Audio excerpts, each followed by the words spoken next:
Hey, welcome back to the Magnetic Marketing Podcast with Dan Kennedy. On today's episode, you're going to have a chance to listen in on an exciting two-part call where Dan Kennedy and Bill Glazer discuss the first three items that have the greatest impact on response in your advertising. With that said, I hope you enjoy the first of these two episodes. I don't think there's anybody that has had a bigger impact in the field of direct response than Dan Kennedy.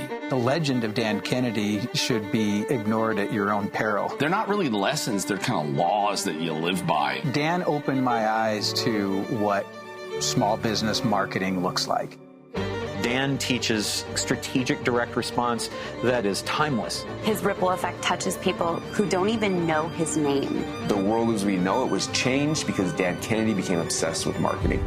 Welcome to the Magnetic Marketing Podcast with your host, Dan Kennedy. Well, hello, Gold Plus members. This is Bill Glazer, and I'm joined today with Dan Kennedy. And today you've got the two of us discussing a topic that is near and dear to all of our members, which is the 7 items that have the greatest impact to increasing response to all advertising. So today's call is about increasing response to all advertising, which if you're in the Glazer Kennedy world, this is a topic that undoubtedly you're interested in. So with that said, I'd like to just sort of jump right into the call and talk about increasing response rate to all advertising. And Dan, I want to move right into number 1, which is on our list of 7, is having something exciting, interesting, and compelling to say. And let me turn it over to you on that. Well, you know, most people advertise pretty much for all the wrong reasons, which tends to suppress response. And so most people advertise because there's a media that they regularly advertise in that has a deadline and a salesman. And so the salesman shows up from Valpak or Yellow Pages or wherever and browbeats them into getting an ad in before the deadline, or they advertise because of the obvious reasons that they want or need customers and want to make sales, or they advertise defensively because their competitors are advertising in a particular media, and so they feel they must. And in many cases, by the way, they're advertising in a particular media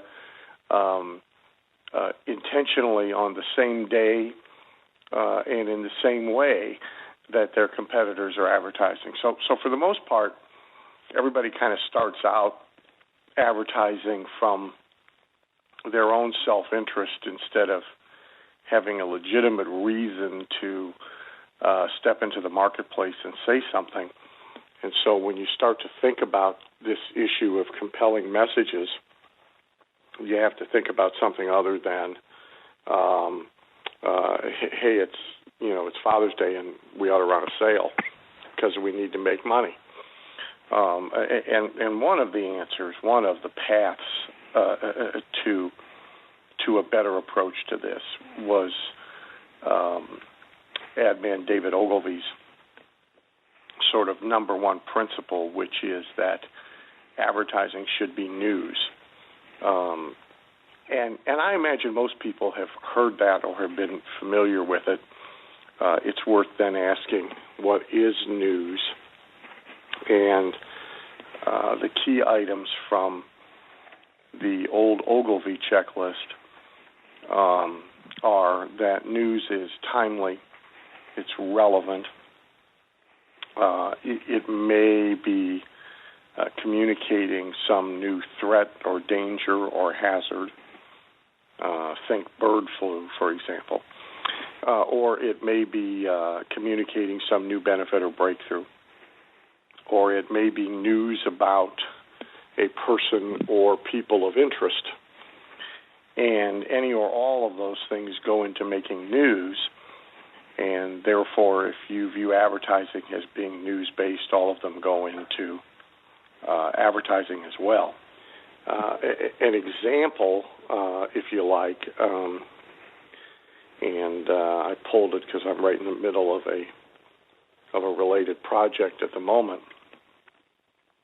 If we use the weight loss business to run through an example, then there have been opportunities in weight loss for very time event-based news. Some years back, there was a prescription drug people were taking for weight loss called Fen-Phen, which the FDA recalled.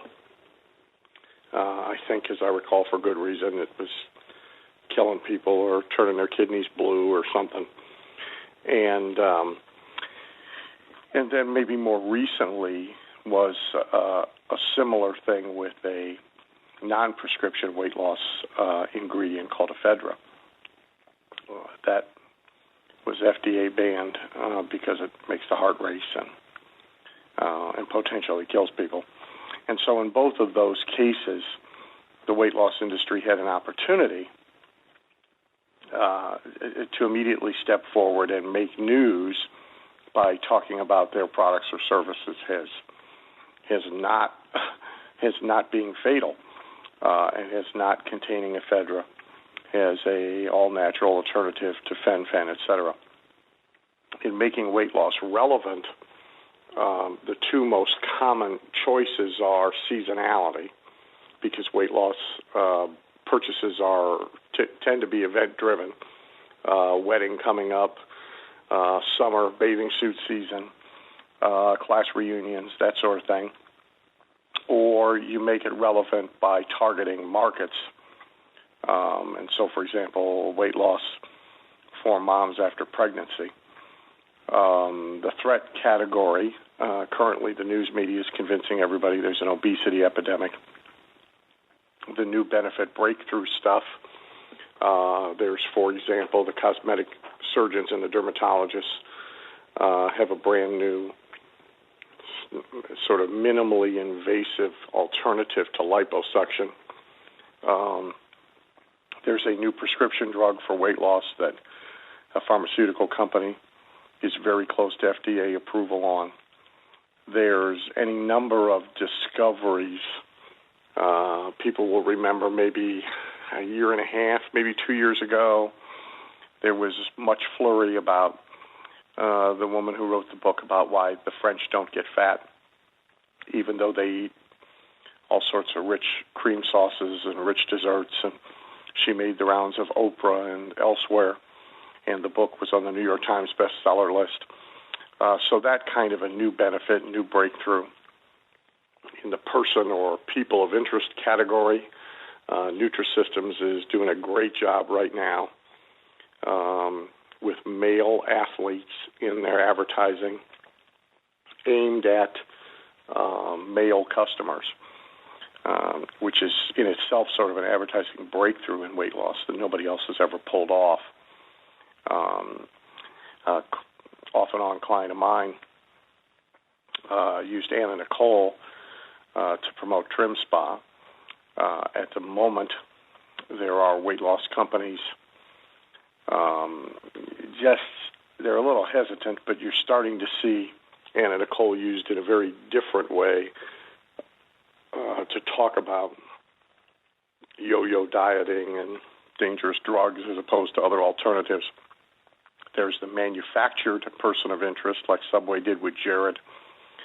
There's people of interest news stories, like about a year ago, one weight loss company had about a 3-week blitz in the news where they put a whole town on their diet, and the town lost over 100,000 pounds in 1 month. So that's sort of the way that you take that Ogilvy checklist and try and run it against your business, your product, or your service, and figure out ways to create news item or news event-based advertising. Sort of akin to that, and again, in keeping in this topic of having something exciting, interesting, compelling to say, sort of attached to the hip with this whole notion of news things is also a notion of what I call timing.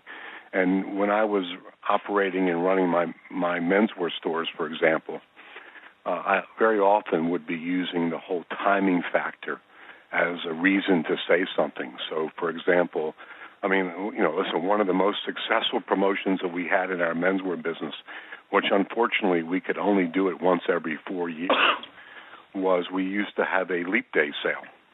So on February 29th, every 4 years when there was a leap day, we would have, a promotion which was tied into the fact that our landlord was giving us a free day of rent this year, which is an extra day, and because of that, it's a purpose and a reason for us. We can now give back this free rent to our customers, and we used to always have huge days. And in just about every business, you can use sort of timing in terms of seasonal type of or events in order to give a purpose or a reason to having a message out there. Certainly, Roy Fatt has done a fabulous job in taking Valentine's Day and calling it now the Romance Month. So the entire month of February is Romance Month for people in the restaurant industry. And so he's actually expanded on not just having it one day, February 14th for Valentine's Day, now it's an entire month. And in any industry, you can do that. Another really good mechanism to use in order to, again, to give something exciting, interesting, compelling to say, and we see a lot of our members do it, and Dan and I do it ourselves, is the guarantee, because it's usually a way to separate yourself from everybody else in your industry by having a very, very outlandish, aggressive, over-the-top guarantee. I know, Dan, I think you would agree with me. Most clients are very, very scared of them, typically for bad reasons.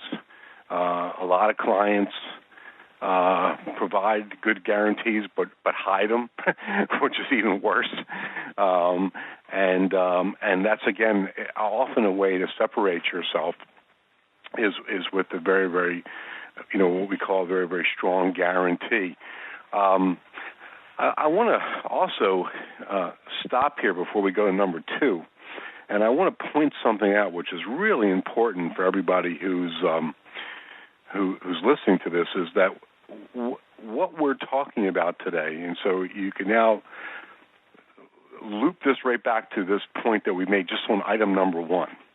But what we're talking about today is we're talking about the topic of increasing response to all advertising. And it's really important that you understand that these 7 things that we're going to be talking about today aren't just with traditional direct mail or newspaper advertising, if you would. It applies to all types of advertising across the board, whether it's web marketing, print, radio, TV, newspaper, anything. All 7 of these will apply to that. Let's move on, Dan, to number 2 on our list, which number 2 on our list is targeting the media to the market, which certainly goes back to your formula of message to market match. So let me turn it back over to you, then.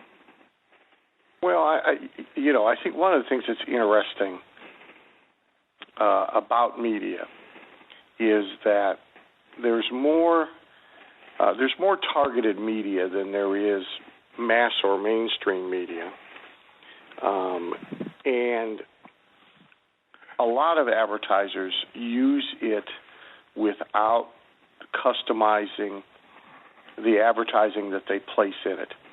And so they really defeat, its purpose.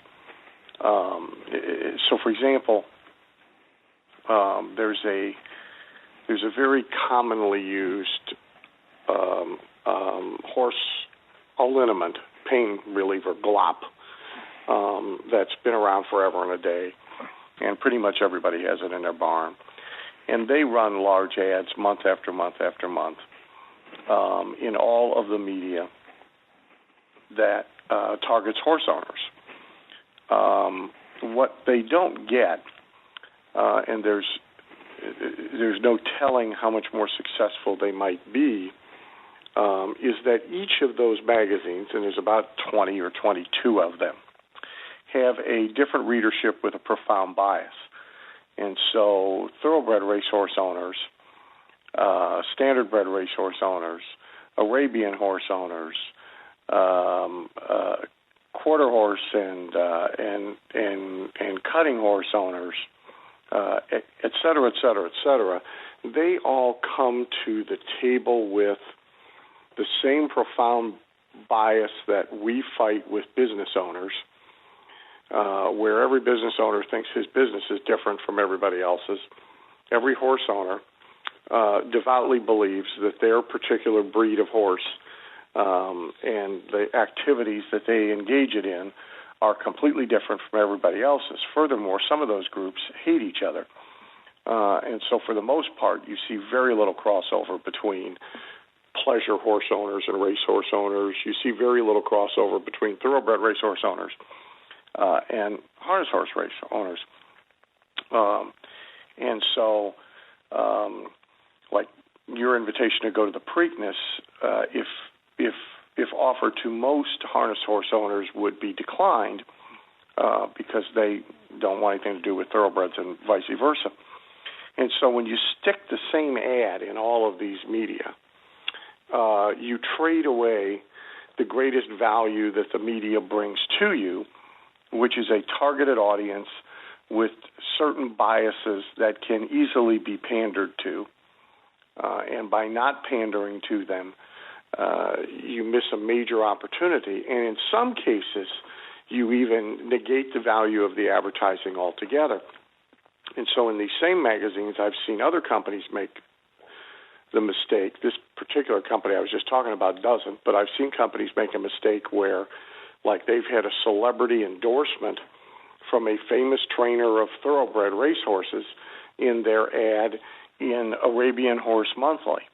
Well, not only doesn't it help, it actually destroys the effectiveness of the ad altogether.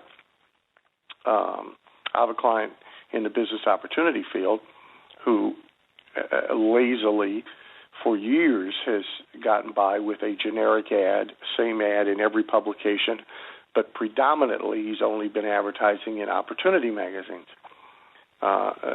Somewhat recently, going beyond that universe, I got him to use the Farm Bureau magazines, and I got him to do a remnant buy in Playboy. But that ad has to be tweaked for both of those media. That readership is dramatically different in biases and life experience and interests. And if you stick a generic ad in, even if it has been an effective ad, you sacrifice a lot as opposed to customizing the ad to the media. And so some people, out of laziness, some people just not knowing better, blow this all the time. I would also say that probably the biggest mistake in advertising is advertising of the product rather than advertising for and to the customer. And so the smart question here is not what do I have to sell, but who do I want to attract, and really trying to figure out who the ad ought to be written to. And rarely is there a media where every reader or even the majority of the readers or listeners or viewers is your product, service, offer, message going to really resonate with. And so you got to figure out who the person is within that group, who the people are within that group of readers or listeners or viewers that you really have an opportunity to do well with, and try and carve them out, try and call out to them and attract them and make them sort of step forward out of the entire readership or listenership or viewership and pay attention to you. So, if you really want to summarize all that is that one-size-fits-all advertising is a mistake, and really the greatest opportunity is in these targeted media that have well-defined readerships with known biases that you can adjust your message to and that you can pander to. When you mentioned Rory, Restaurant Marketing Systems, of course, sells to all restaurants, but a significant number of their restaurant owner clients are in the pizza industry. And there are trade journals for everybody who owns a restaurant, but then there are also trade journals just for people that own pizza restaurants. And if he's smart, which he is, he doesn't take the same generic ad for all restaurant owners, even if it has worked well in the generic media, and move it over into that targeted media without making adjustments in it to specifically match up with the readership of that media. The other thing that I see, which happens often, is that people get seduced by media. So, for example, I've been working with one client now for 4 years, which in and of itself is amazing. But I've been working with them for 4 years, and they're like convinced and committed to make the web work for their business, and to the point where they're putting way too much time and energy into the web and also resources, as opposed to, it's working much better in direct mail and trade magazine ads. But because they think that everybody else is making a fortune on the web, that their industry should be as well, and statistics prove out that there's, although it's growing very modestly, but over the 4 years, but there's very, very little traffic of people online that are actually looking for the service that they provide.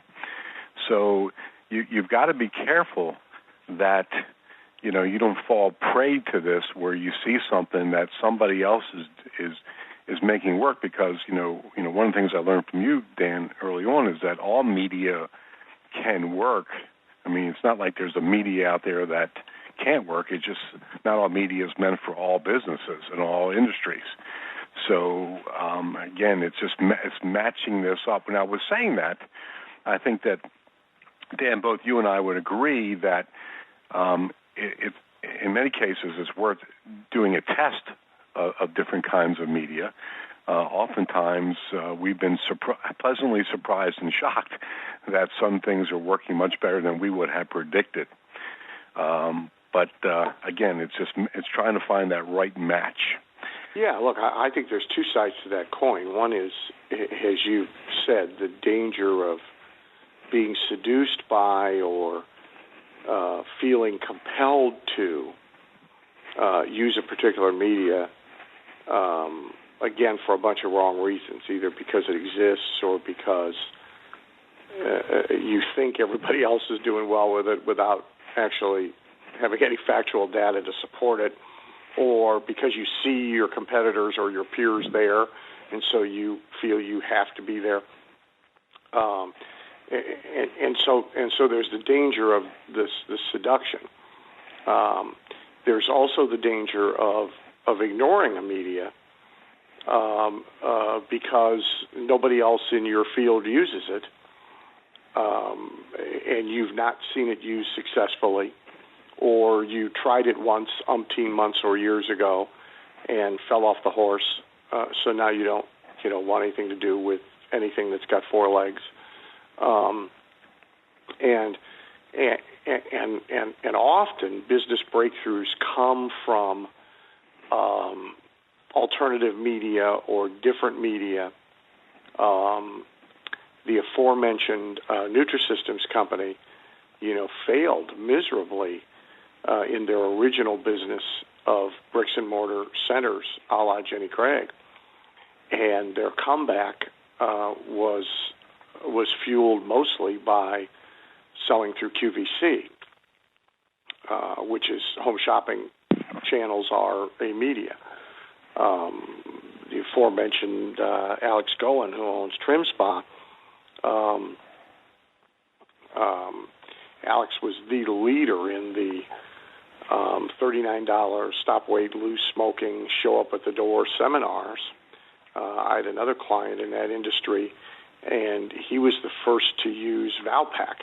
All of those kinds of seminars were historically filled by, and to this day are typically filled by newspaper advertising.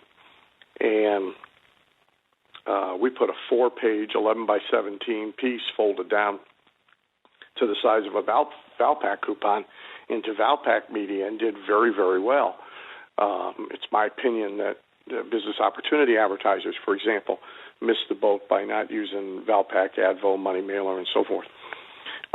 Things have worked on television that didn't used to work on TV. Right now, a number of chiropractor and dentist clients are doing well with relatively low budget, locally aired only infomercials on the cable stations, what I call junk channels, the 2 or 3 stations at the top of the dial that they reserve for themselves and typically run their station guide and other stuff on. And as recently as 5 years ago, I never saw anybody make anything work on those channels. And now they're working.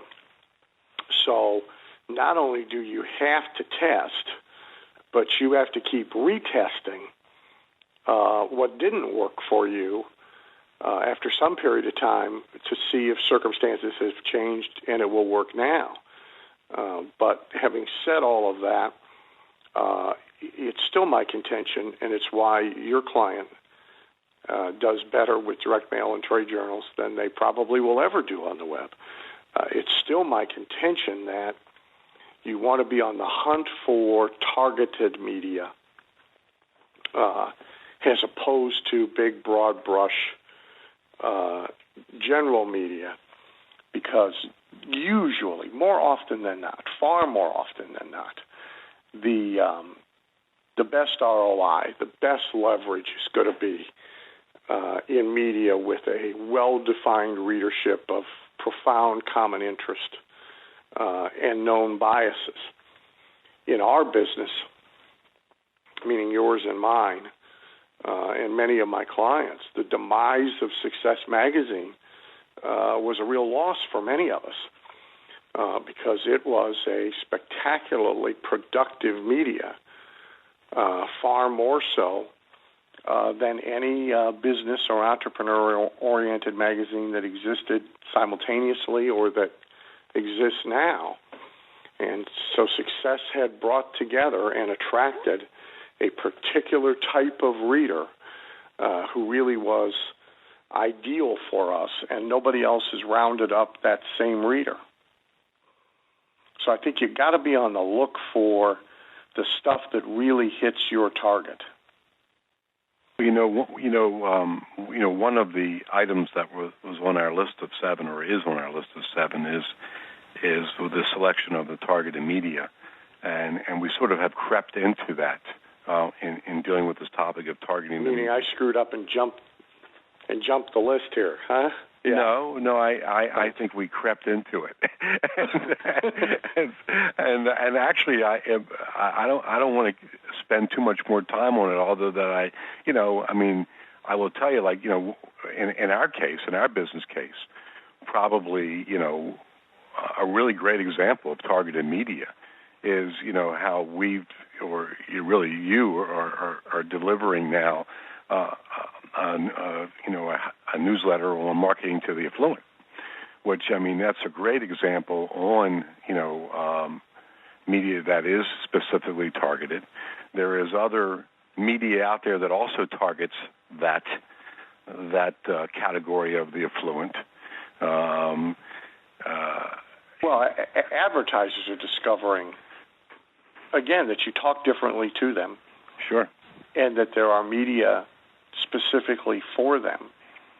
And one of the other sort of really important strategies about that I think a lot of people do not understand when they go to buy advertising media is that it really is not necessarily about the magazine or other publications' or television shows or radio shows editorial content, but it is about who reads it or who watches it or who listens to it. And so, for example, an advertiser now that's been doing very well for 2 years on Limbaugh's radio show is a company that sells pre-engineered, quick construction steel buildings for warehouses and office buildings and so forth. Now, Limbaugh's programming is all about conservative political philosophy. And so if you let the programming govern your advertising by what you would go there and be willing to advertise would be financial newsletters and investment publications and maybe seminars and gold coins, because gold bugs tend to be politically conservative. Those sorts of things. But this is about who's listening to the program, not what the program is about. And a lot of people, especially with magazine advertising, when they set out to go advertise in magazines, they go find the magazines that are an editorial content match with their product, service, or business, ignoring a search for magazines that deliver the reader with the right demographics and the right psychographics and the right mindset. I can tell you, for example, with the original ad that Jeff Paul and I did, the $4,000 a day at home at the kitchen table in your underwear ad, for that opportunity, two of the magazines that were most productive for us were American Spectator and Mother Earth News. And their editorial content cannot be further apart. The politics of their readers cannot be further apart. What they had in common, however, was independent thought and ambition, specifically to the affluent. All sorts of advertisers that have nothing to do with the editorial content of the particular publication are finding that magazines like Elite Traveler Magazine for people that fly private and the DuPont Registry for people that buy classic cars, these kinds of publications are being used by advertisers like anti-aging doctors and clinics, very high-priced real estate and destination clubs, Valenti's matchmaking service, franchise opportunities. So, one of the things to be very careful about when you look at media is to understand that what you're buying is eyeballs. You're buying the reader or the viewer, or in the case of radio, the listener. And that's what you want to focus on. Thank you for listening to the Magnetic Marketing Podcast with Dan Kennedy. If you love hearing in on these lost Dan Kennedy talks and speeches and calls, then please let someone else know about this podcast. That's how you can help it to grow. And the more it grows, the more free Dan Kennedy we can bring to you. Also, Dan would love to give you the most incredible free gift ever, designed to help you make maximum money in minimum time. Now, this free gift comes with almost $20,000 in pure money-making information for free just for saying maybe. You can get this gift from Dan right now at nobsletter.com. Not only will you get the $20,000 gift, you're also going to get a subscription to 2 marketing newsletters that will be hand-delivered by the mailman to your mailbox each and every month. One from Dan Kennedy and one from me, Russell Brunson. To get this gift and your subscription, go to nobsletter.com right now.